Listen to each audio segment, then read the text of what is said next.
یہاں اتنا عام کیا گیا کہ شیعہ جو ہے وہ اس قرآن کو مانتے نہیں، وہ تو قرآن میں تحریف کے قائل ہے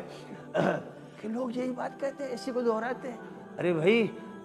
براہ راست پوچھ لیجئے کسی ذمہ دار شیعہ سے کہ تم اس قرآن کو مانتے ہو کہ نہیں مانتے ہو، دیکھیے اس کا جواب کیا ہو، جو جواب ہو وہی حجت ہوگا، آپ کا کوئی فتویٰ حجت نہیں ہوگا۔ اور ایران میں نے سفر کیا، جہاں بھی گیا ہر مسجد میں وہی قرآن ہے جو ہمارے پاس ہے، جو انڈیا میں ہے، پاکستان میں ہے، انڈونیشیا میں ہے، مراکش میں ہے، وہی قرآن ہے، اس میں کوئی رد و بدل نہیں ہے کسی چیز میں۔ اب اس کے بعد وہ اسی کو چھاپ رہے ہیں، اسی کو مسجدوں میں رکھ رہے ہیں، اسی کی تلاوت کر رہے ہیں، اسی کے درس دے رہے ہیں، اسی کی تفسیر کر رہے ہیں۔ اور جو ہمارے یہاں کے بدمعاش اور خبیث اور مجرم الزام تراش مولوی ہیں، وہ ان پر مسلط ہو گئے داروغہ بن کر کے، نہیں تم تو کافر ہو، تم تو قرآن کو نہیں مانتے۔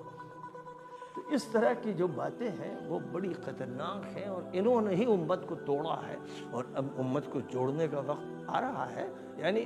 پہلے دن سے ہے لیکن مزید اب وہ ایک ایسی حقیقت بنتا جائے گا جس کی ایک تمہید یہ ہے کہ پوری امت میں اس وقت وہی جن کو کافر کہا گیا، شیعہ کہا گیا اور کیا کہا گیا، وہی ہیں جو حق کا جھنڈا لیے ہوئے ہیں، وہی ہیں جو وقت کی جاہلیت سے مقابلہ کر رہے ہیں، وہی ہیں جو دنیا کی جو سپر پاور ہے دجالوں کی اور صہیونیوں کی، ان سے ٹکرا رہے ہیں۔ اور صرف یہ نہیں کہ وہ یک طرفہ حملہ کر رہے ہیں، بلکہ ان کی شہادتیں ہو رہی ہیں، زخمی ہو رہے ہیں، ان کی عمارتیں ٹوٹ رہی ہیں، بے تحاشا نقصان اٹھا رہے ہیں، لیکن جو اسلام کا حکم ہے قتال کا اور جہاد کا، اس کا حق ادا کر رہے ہیں۔ تو گویا وہ یہ بتا رہے ہیں کہ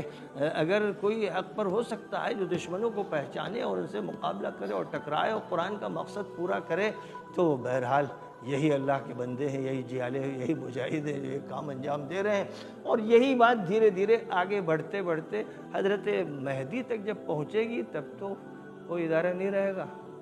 کوئی مسلک نہیں رہے گا، کوئی دیوبندی نہیں ہوگا، کوئی بریلوی نہیں ہوگا، کوئی سلفی نہیں ہوگا، کوئی خلفی نہیں ہوگا، کوئی شیعہ نہیں ہوگا، کوئی سنی نہیں ہوگا،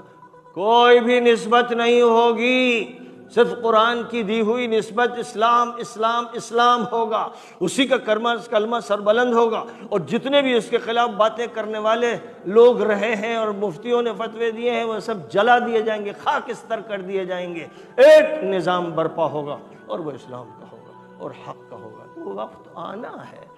اس کو مانتے بھی ہیں، سب مانتے ہیں، لیکن ایسا مانتے ہیں کہ اس میں ملاوٹ کیے بغیر چین سے رہتے نہیں، ان کا شیطان سکوت اختیار نہیں کرتا، وہ اسی میں خلط ملط کر کے رہتے ہیں۔